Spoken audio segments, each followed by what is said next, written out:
Oi, pessoal, e aí, tudo bem com vocês? Bom, nos vídeos anteriores aí, né, principalmente naquele vídeo que eu relato minha experiência ali na Igreja Deus é Amor, pro finalzinho dele eu fui entrando um pouco mais, senão ia ficar muito comprido, muito... Ai, não dá vontade de assistir, né? E também já iria entrar em outro assunto, né, referente a casamento, sobre o meu casamento, né? E eu deixei para estar gravando um vídeo à parte, né?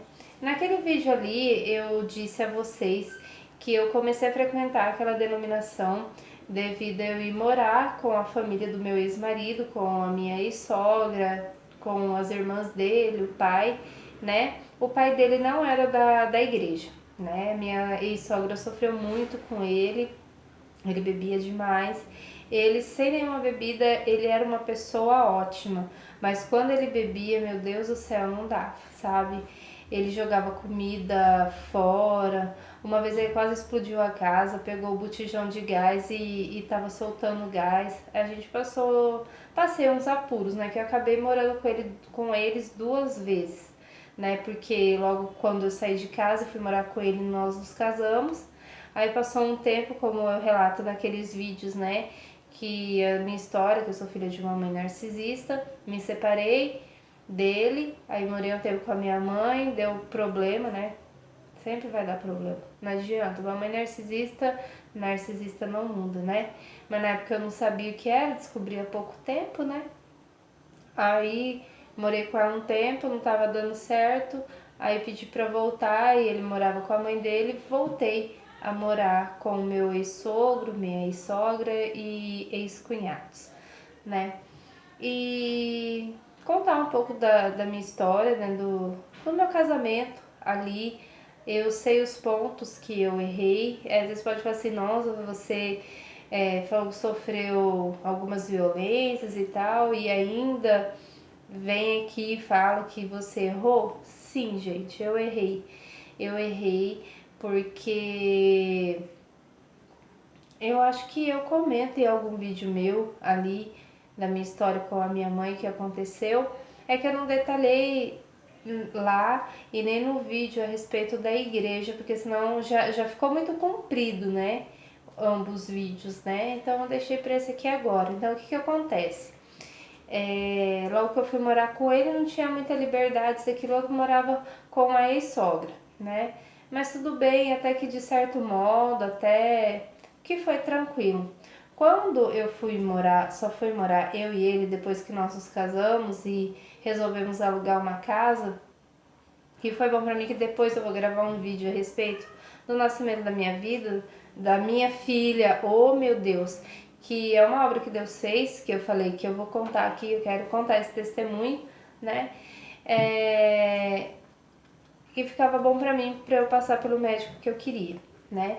Então eu fui morar perto da minha mãe. E meu ex-marido, como ele estava muito socado na igreja e estava, né, vivendo ali como ele estava o primeiro amor na igreja e tal, os horários dele eram o seguinte: ele entrava na padaria às 7 da manhã, ele voltava meio-dia ou 1 hora.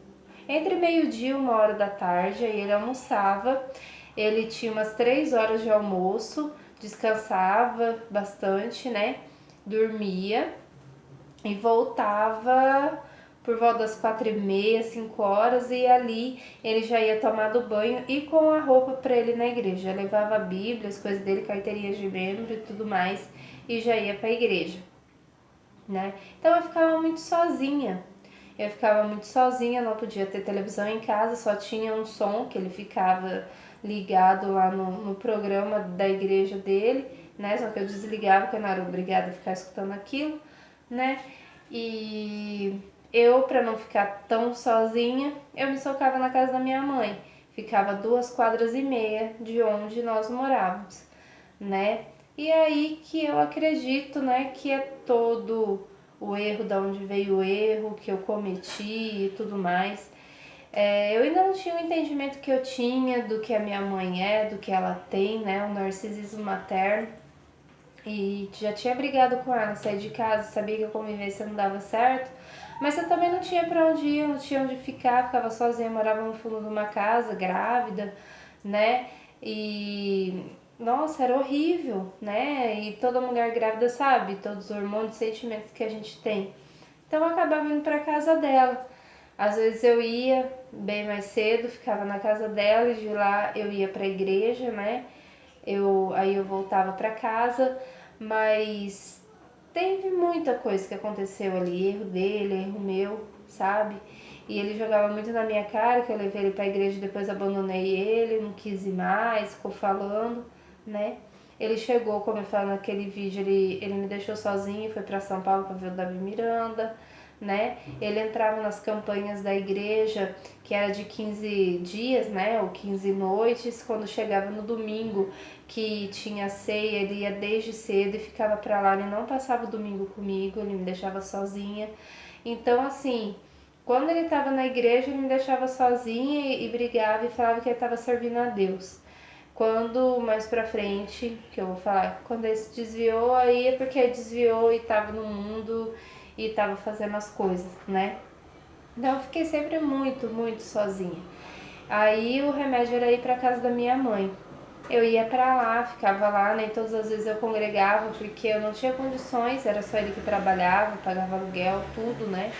E não tinha condições de estar comprando roupa pra mim, tá? Eu tive só 3 vestidos, né, durante a minha gestação. Então eu não tinha muitas roupas para estar indo na igreja, então eu tinha vergonha de estar indo repetindo direto as mesmas roupas, né? Então eu quase não ia. E eu sentia muito calor na barriga, né? Então eu usava saia no pé da barriga e levantava muito assim a blusa e tal, né? Eu ficava mais à vontade e também se as saias que eu tinha saia que dava pra usar, mas ficava pegando o pé da barriga, eu não me sentia bem, né? E os bancos da igreja de madeira duro não era legal. Então assim, eu congregava pouco. Então meu ex-marido, ele nunca me levava na porta da igreja, nunca me buscou na porta da igreja, e era bem perto de casa, né? E não fazia essa parte dele comigo, ficava muito sozinha. Ele trabalhava nessa padaria, aí chegou um determinado tempo, que eu não lembro porque ele saiu dessa padaria e entrou no supermercado. Esqueci agora o nome do supermercado, que até eu fui trabalhar lá depois. Ele entrou lá e ali as coisas também deram uma meio desandada. Mas na época, que ele ainda não tava lá, e já vinha, minha mãe enchia minha cabeça, falava que meu ex-marido ia na igreja pra ficar olhando as meninas, que tava o corpo bonito, que eu era uma grávida feia, que eu tinha engordado muito. Minha mãe, a derrota na minha vida, né? Sempre acabando comigo, né? E falando que ele não gostava de ficar comigo em casa, sempre falando as coisas, enchia minha cabeça, claro, né? Chegava em casa e quebrava o pau com ele. Aí piorou quando ele foi para esse supermercado, aí que ela enchia mais a cabeça mesmo. Aí nessa época que ele entrou nesse supermercado, nós mudamos para uma casa maior, que tinha 2 quartos. Nessa outra era só um, era uma edícula, né, que a gente morava. E aí nessa outra casa tinha 2 quartos onde eu montei o quartinho da minha filha, tudo muito simples, né? Tinha um nosso quarto lá e tal. E aí foi indo que ele desviou quando ele estava trabalhando ali. E a minha mãe enchia minha cabeça e ela falava que ele estava de olho em outras mulheres, que ele estava fazendo as coisas, estava me traindo e que não sei o que. Aí ele chegava em casa, eu começava a brigar com ele do nada. Um vizinho, pessoal, assoviando aqui. Mas enfim, chegava, aí eu ia, sei lá, eu ficava falando um monte de coisa, enchia a minha cabeça. Eu chegava em casa, discutia com ele, falei assim, eu não tô fazendo isso, você vai ver que eu desviar, hein, Tatiane? Você vai ver, eu vou pegar e eu vou começar a fazer as coisas que você não vai gostar. E ele foi só me prometendo, né? Então esse foi meu erro. Eu saí de dentro da casa da minha mãe, já por brigas e tudo mais. Aí eu me soquei lá, né? Também não tinha pra onde ir, ficava sozinha. Ela falava as coisas pra mim, chegava em casa, eu brigava com ele. E eu ficava acreditando nela porque, é mãe, né? Mãe sabe de tudo, ela sabe o que tá falando e tal. E foi isso que aconteceu, até que ele se desviou completamente. Nossa, aí eu sofri, chorei, né? E eu passava a noite sozinha, passei Natal sozinha, Ano Novo. Nossa, ele me deixava demais, sabe? Eu mentia pra ela falando que ele tava em casa dormindo, que nada, nem sei por onde ele andava, sabe? E eu sei que eu errei, que eu ia na onda dela e falava as coisas pra ele, acabava brigando, que ela não admitia que ele ficasse na igreja desse jeito, que ele não dava atenção. De um lado até entendo, né? Porque eu grávida, ele não foi em nenhuma consulta comigo. Meu pai ia nas consultas, brincava, passava a mão na barriga da minha mãe quando ela estava me esperando, né? Isso ela me contava, né? Que a gente não conversa mais e tal, e meu pai sempre presente, ele é muito secão. Eu até brincava com ele, põe a mão na barriga, converso com a nossa filha, converso com a Miriam, para ela já conhecer sua mão, seu toque, sua voz, né? Tem criança que já conhece a voz do pai, assim, na barriga. E ele, ai, quando ela nasceu, eu brinco com ela, não tem nem graça, tá dentro da sua barriga, que não sei o que. Então, assim, ele sempre muito secão, sabe? Ele sempre foi assim e estranho mesmo, sabe? Então ele me deixava muito sozinha, ia pra casa dela, ela falava essas coisas, aí ele chegava, eu despejava nele, até que quando ele trabalhava nesse supermercado, trabalhava na padaria, ele é padeiro. E aí ele foi pra chefe do setor, né? Ele que contratava as pessoas. Entrou uma mulher lá que disse que, gente, ela fez um inferno na minha vida. Foi quando foi perto do aniversário da minha filha. Eu liguei lá, eu falei com ela, um assunto, ela contou totalmente diferente pro meu ex-marido. Ele brigou comigo, já estava na época que ele estava querendo desviar da igreja. Ela inventou uma história lá que eu tinha ofendido ela, maltratado ela no telefone, eu não fiz nada, nada, nada, nada, que ela tava de olho nele, né? Ela tava querendo causar um negócio aí. E eu não sei porquê, eu sou muito, tenho negócio de intuição, sou muito intuitiva. E aí, quando eu liguei lá e ela atendeu, eu senti uma coisa muito ruim, sabe? Eu sabia que não ia dar bom, sabe? Eu já senti, né? E não deu outra, né? Depois ele acabou me contando que essa guria ficou fazendo isso com ele, falou que se apaixonou por ele, que isso, aquilo, outro e tal. Enfim, se teve alguma coisa com ela, eu não sei. Ele jura pra mim de pé junto que não.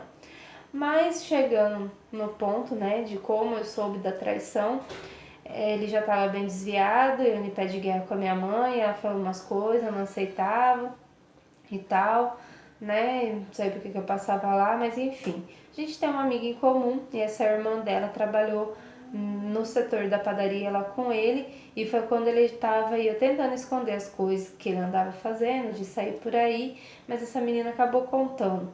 E pelo que deu a entender, a irmã dessa amiga aí saiu com ele. Foi assim que eu soube da traição, né? E aí as coisas virou de perna pro ar, eu andava disfarçada na rua, tentando procurar para pegar esse, aquilo, outro, mas iam as pessoas e me contavam, né? E ele passava mesmo a noite fora, era de sexta para sábado, de sábado para domingo, né? Já teve vez de chegar de domingo para segunda. Quando chegava no final de semana era um inferno na minha vida, sabe? E e foi isso que aconteceu. Eu dei ouvidos, eu dei lado, eu errei nisso daí, eu fiquei colocando coisa na cabeça dele. E minha mãe insinuava, acho que ela fazia de propósito para eu chegar em casa e tal, e brigar com ele. E nessas que eu já tava esquecendo. E nessas que ele saía e chegava bêbado na primeira vez, foi a primeira vez que. Ah, não, a primeira vez que ele me bateu foi uma ex-cunhada minha, que ela já até faleceu.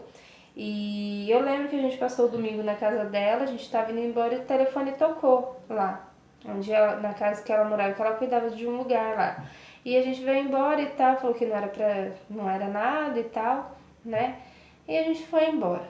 Passou muito tempo, aí ela pegou e ligou.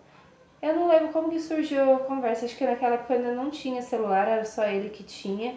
E E alguém ali esparramou na família, entre os irmãos dele, que tinha, naquele dia, ligou uma mulher atrás dele, né? Que ele deu o telefone de lá e tal. Aí eu fui falar com ele, eu falei assim, mas você acha por que a fulana ia brigar comigo, ia falar isso de você pra mim, por que ela ia inventar e tal, ela não é de mentira e que não sei o que. Ele ficou muito bravo, eu tava com a nossa filha no colo, foi a primeira vez que ele me bateu. Ele me deu vários socos na cabeça, me bateu, minha cabeça ficou toda pisadinha de sangue porque foi dolorido, deu soco mesmo de mão fechada e com força. Minha filha viu aquilo e tal, ficou assustada. Foi a primeira vez, né? Eu saí de perto dele assim, foi bem ruim.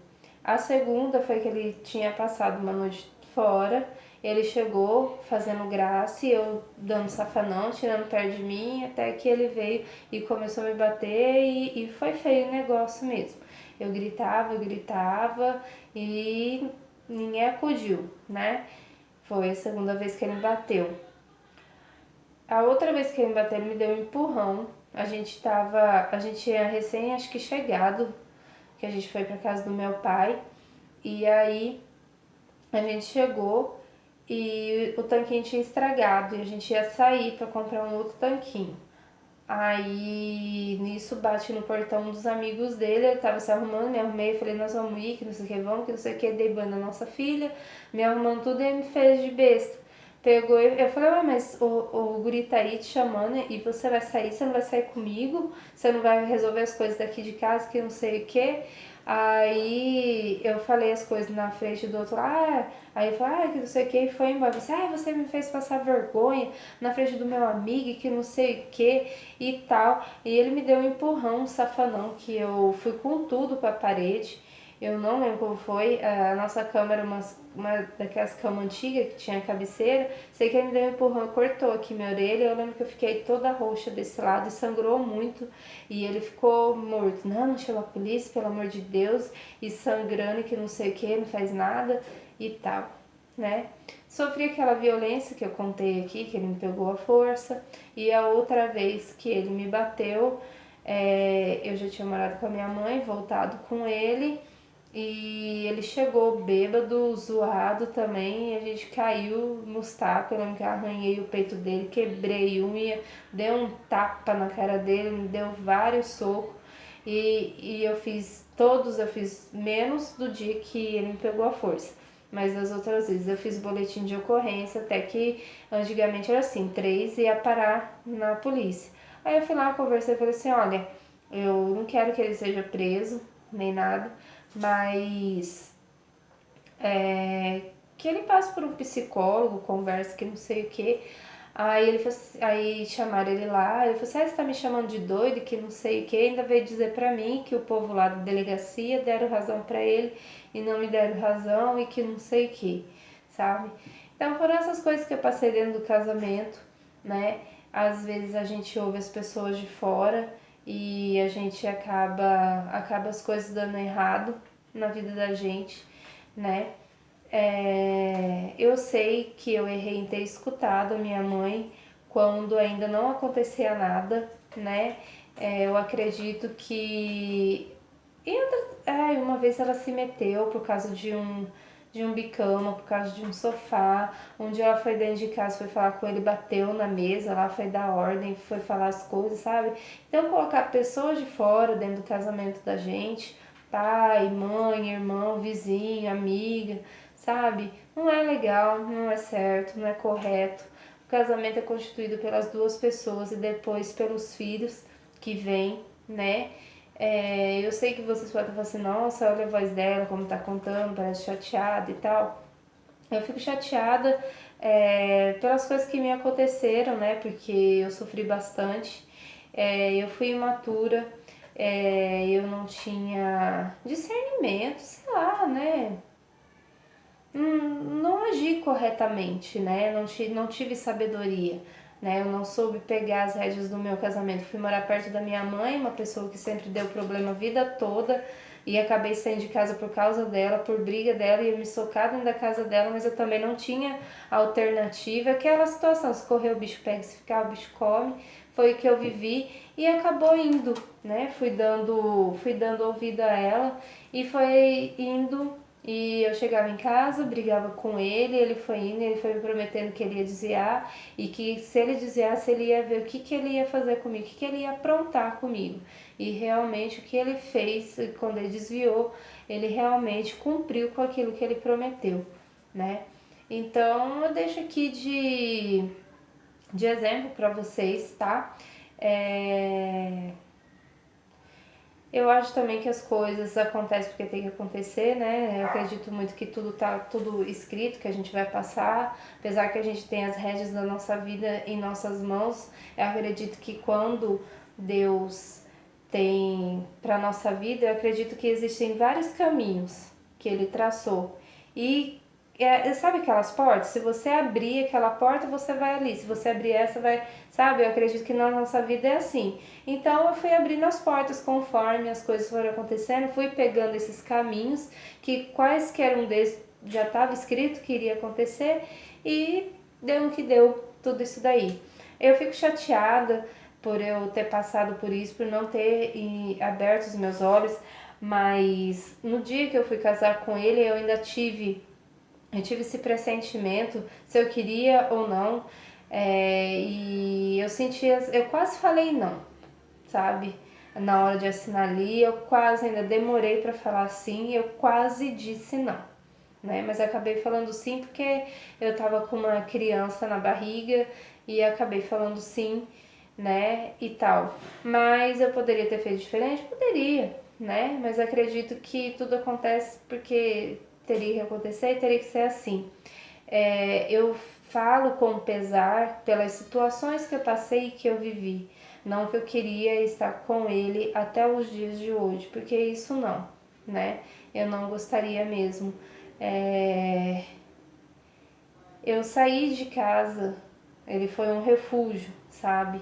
Então eu saí, ele era a pessoa que eu tinha para escapar da minha mãe, sabe? Então, assim, não foi amor, né? Não casei com ele por amor, não fui morar com ele por amor, né? Não foi, né? Então é por isso que eu digo isso pra vocês. Eu fui aprendendo a gostar dele na convivência, né? Dormia toda noite juntos. Ele teve os momentos bons, né? As coisas boas que ele fazia, né? Mas eu via muito ele no futuro igual ao pai dele. Então eu tinha esse receio que ele ficasse igual ao pai dele, porque ele tinha muita coisa do pai dele. Então eu ficava imaginando isso no futuro. Então eu sempre tive o pé atrás. Acredito que se não tivesse tomado esse tipo de caminho que tomou, mas eu acredito que em algum determinado momento da minha vida eu iria largar dele, iria me separar dele de qualquer forma, sabe?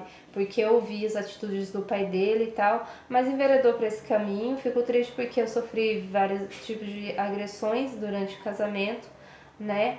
Mas eu tô aqui, tô viva, graças a Deus, né? Tô aqui para poder contar minha história para vocês e alertar o que vocês não devem fazer dentro do casamento, deixar outras pessoas, né? Darem pitacos, darem opiniões. E casamento, eu sei que hoje em dia, né, tá assim, casar hoje separa amanhã, mas isso não é legal, sabe? Casamento é para formar família, para você construir uma vida juntos. Casem se realmente amarem a pessoa e ter certeza. Analisem toda a família, sabe? Veja como são, principalmente pai, a mãe, como ele trata a mãe, pai. Isso é verdade, sabe? Tem que olhar, sabe? Porque aquele é o reflexo que ele vai tratar você como mulher e assim a mulher também. Como trata a mãe e pai, vê se também não é filha de uma mãe narcisista, se passa problema, né, e tal. Ele foi o meu refúgio, ele foi minha escapatória, ele foi o que tinha no momento para eu fugir da minha mãe. E aconteceu tudo isso. E realmente eu acho que tudo aquilo que começa errado dificilmente acaba bem, né? O que começa errado acaba errado, né? Isso eu provei, né, gente? Mas era isso que eu queria contar pra vocês aqui do meu casamento, que aconteceu, né? E é isso. Até um próximo vídeo, pessoal.